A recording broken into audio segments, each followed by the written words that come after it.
Hello बच्चों, चलिए प्रश्न को पढ़ते हैं। इसमें लिखा साबुन के एक बुलबुले ए में अतिरिक्त दाब जो है उसी घोल के एक अन्य बुलबुले बी में अतिरिक्त दाब का 2 गुना है।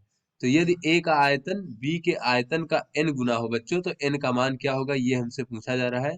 तो चलिए बच्चों, इस प्रश्न की मूल अवधारणा को हम देख लेते हैं। बच्चों इस प्रश्न की मूल अवधारणा इस प्रकार से है कि कोई हमारा बच्चों साबुन का बुलबुला है। बच्चों इस प्रकार से मान लीजिए ये हमारा साबुन का बुलबुला है। तो बच्चों इसमें अंदर और बाहर दो वायु और बुलबुले बच्चों, ये द्रव का जो है दो अंतरा पृष्ठ है बच्चों। तो यहाँ पर जो है इसकी त्रिज्या अगर हम स्मॉल आर मान ले बच्चों, और इसके जो पृष्ठ का बच्चों तनाव है बच्चों, पृष्ठ तनाव वो एस मान ले, तो बच्चों बाहर अगर वायु दाब पी नॉट मान ले और अंदर बच्चों वायु दाब पी आई मान ले, तो बच्चों अंदर का वायु दाब अधिक होता है बाहर वाले से। और बच्चों जितना अधिक होता है बच्चों, वो कितना अधिक होता है बच्चों, तो इसको हम इस प्रकार से घटा करके देख सकते हैं बच्चों।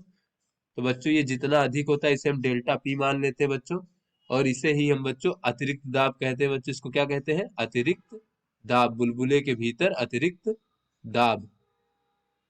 और बच्चों इस अतिरिक्त दाब का मान होता है 4s/r।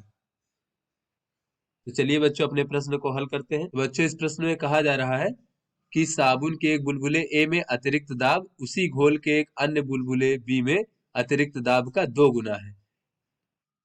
यानी बच्चों जो अतिरिक्त दाब बच्चों जो ए बुलबुले में है वो बी बुलबुले के अतिरिक्त दाब का 2 गुना है बच्चों, ये हमसे कहा जा रहा है। तो बच्चों यहाँ से अगर हम डेल्टा पी ए बराबर देखें तो बच्चों ये हो जाएगा 4s/r ए बराबर बच्चों 2 गुणे, ये हो जाएगा बच्चों 4s/r बी, यानी कि बी बुलबुले की त्रिज्या। तो बच्चों दोनों का पृष्ठ तनाव समान होगा इसका मान, क्योंकि उसी घोल के बच्चों दो बुलबुले, दोनों बुलबुले सेम समान घोल के हैं बच्चों दोनों बुलबुले, इसलिए पृष्ठ तनाव का मान समान होगा। तो यहाँ से बच्चों 4s से 4s कट जाएगा, और बच्चों आर बी का मान हमें पता चल जाएगा बच्चों 2 गुणे r ए।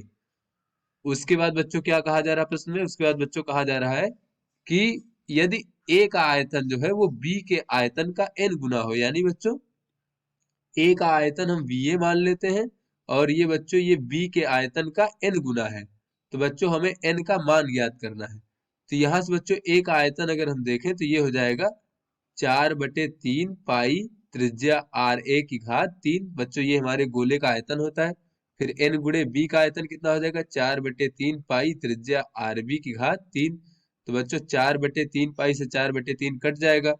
और बच्चों यहाँ पर अगर हम आर बी की जगह पर 2 r ए रख दें तो बच्चों ये हो जाएगा r ए की घात 3 बराबर n, और आर बी की जगह बच्चों हम 2 r ए रख देते हैं तो इसकी घात 3 हो जाएगा। तो यहाँ से बच्चों अगर हम देखें तो बच्चों n बराबर हमें प्राप्त हो जाएगा 1/2 की घात 3, यानी कि 8 बच्चों।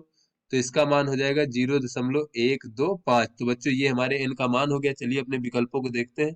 तो बच्चों जो डी विकल्प है बच्चों, ये हमारा सही विकल्प है। आशा करते हैं आपको समझ में आ गया होगा। धन्यवाद।